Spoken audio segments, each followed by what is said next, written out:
Hey everybody, how you doing? Dash and Dave here again. Thursday, December 30th, 2021. It's about 6:30 in the morning. Haven't changed the dash cam clock yet. I'll get to that a little bit later today. UPS PVD peak season is just about over. Haven't worked since the 24th, Christmas Eve day. They may bring us back for a day or two next week, first of the year, but kind of looking a little doubtful. So it's back to dashing. We, of course, are in the midst of winter break here at Iowa State University. Kids come back around the 15th, I believe, of January. They've been gone for about 2 weeks here. And there's been a need for dashers because, like I said, the college kids are a heavy dasher presence. Well, there's usually not very many peak pay opportunities in my market. Most of them are around 9 p.m. to around 2 or 3 a.m. in the morning. That's when the college kids are drunk and need a burrito. And as I mentioned before, this old fart don't play that game. But as you can see here, they need some dashers, and there's a $2.50 peak pay from 5:30 in the morning to roughly 11 a.m. I'm going to take advantage of that. But there have been some changes in my market since I quit dashing when I went to work for UPS. We're going to take a quick look at the map here. This is the border around Ames, the last time I dashed. And now they have greatly expanded the border. They include my little town of Nevada, put a little sliver along Highway 30 all the way over to Nevada, and then expanded it up to Story City. Gilbert, about 8 to 10 miles north of the center of Ames, was within the map. Now it's Story City, which is 15 miles north of Ames. I'm just not understanding the logic and the reasoning behind this. Base pay and standard tip up to that area is not going to work. I hope those people up there realize that they're going to have to be laying out some tip cash, you know what I'm saying? Since I have not dashed for 2 months, I am no longer a top dasher. You know, you have to have a certain set of numbers and you have to have at least 100 deliveries the prior month. And of course, for the last 2 months, my delivery counts are 0.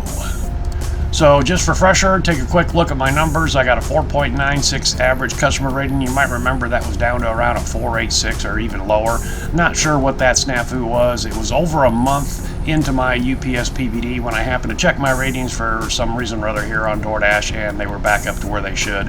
There was some kind of a snafu there. Have an 82% acceptance rate, 99% completion rate, 97 on time or early, and a total lifetime of 712 deliveries. You might see a 709 peeking out from the bottom there as my lifetime deliveries, but remember the delivery count does not update until you complete the next successive dash. I've got 75 5-star reviews. I recall that being around 68. Some people may not update until the end of the month. I'm not sure, but it went up pretty dramatically there. Still have my 1 4-star and my 1 3-star. And again, maybe some people only do their DoorDash reviews and everything at the end of the month. I'm not sure, but my thumbs up increased dramatically from when I quit dashing at the end of October. I'm showing 17, 17, 18, and 19. So since I am not a top dasher at this current time, and the soonest that I could be awarded top dasher would be in February after having the proper numbers and 100 deliveries for the month of January, now is the right time to do some experimenting. I've explained before that my market here in the Midwest, Central Iowa, is a pretty cheap market, but our standard, our cost of living, is a lot lower than it is on the coast or major metropolitan areas. My metric for accepting an order has been no less than $1 per mile.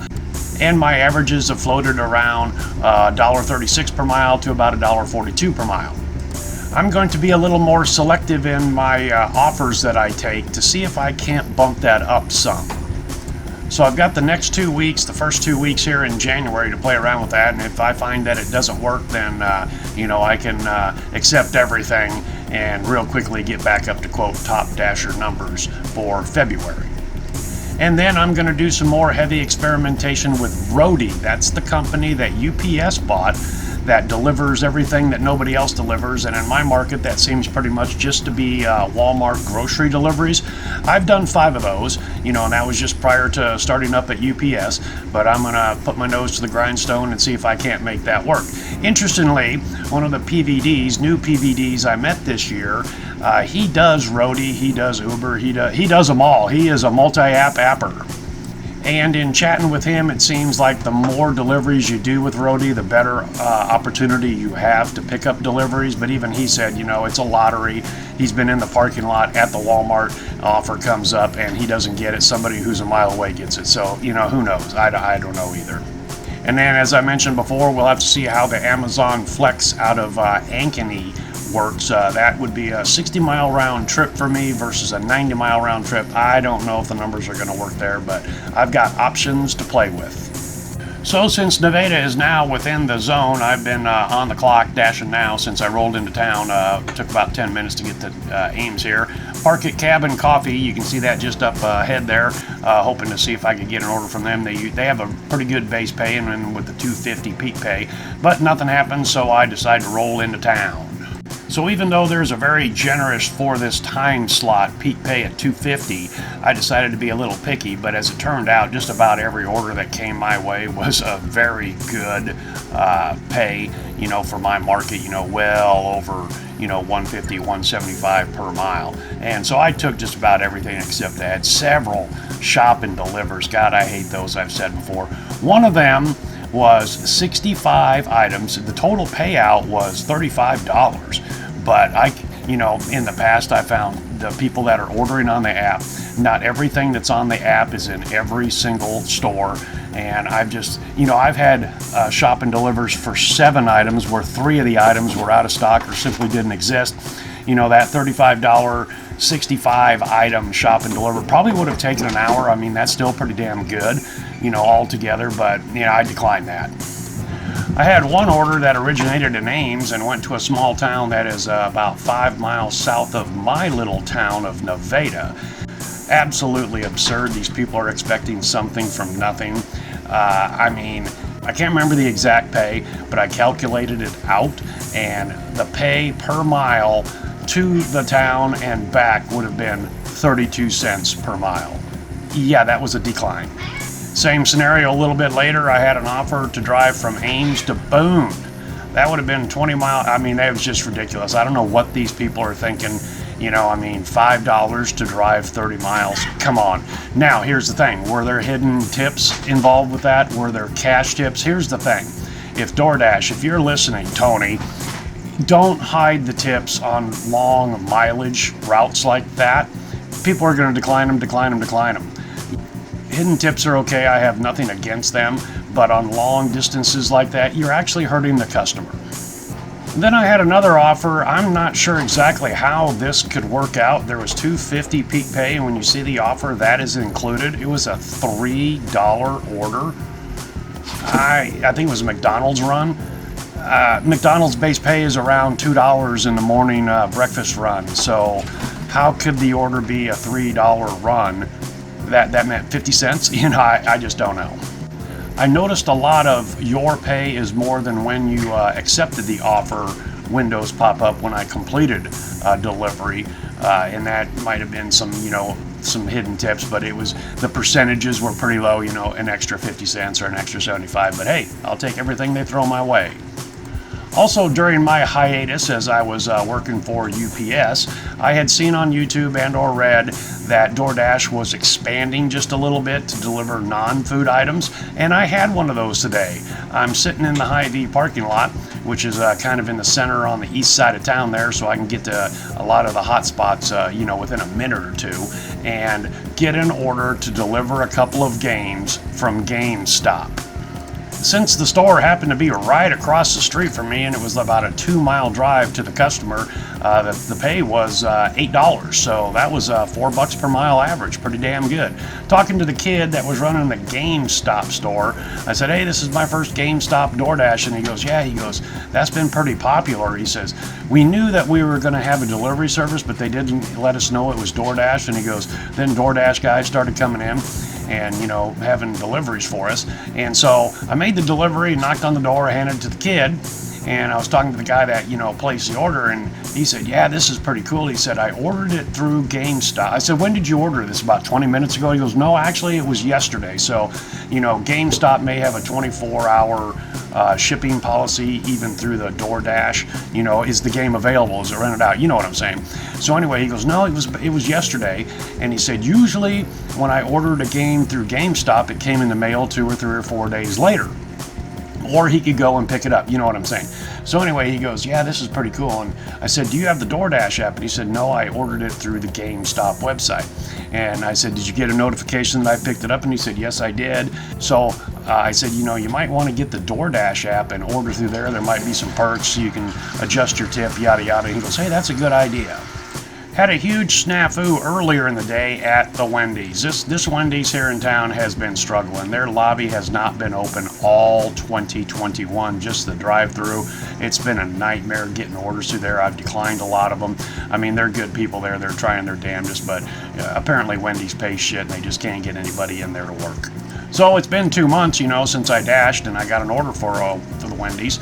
And I roll up to the drive-through speaker and sit there for about 35-40 seconds and nobody says anything. So I pull up to the takeout window and it's pretty dark inside, and the gal kind of looks at me like deer in the headlights, comes over and she goes, we're not open. And I said, man, I've got an order here. And she goes, I don't know what to tell you. She says, I'm the only one here. We're hoping that one more employee will come in and we can open up at 11:30 for lunch, but we're not even sure about that.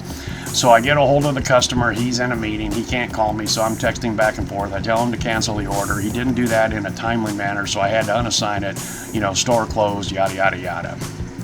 I have heard or seen on YouTube people talking about really particularly shitty restaurants, and somehow if you call DoorDash support, according to these people, they can unassign you getting any order offers from that particular restaurant, so you don't have to decline them and hurt your numbers.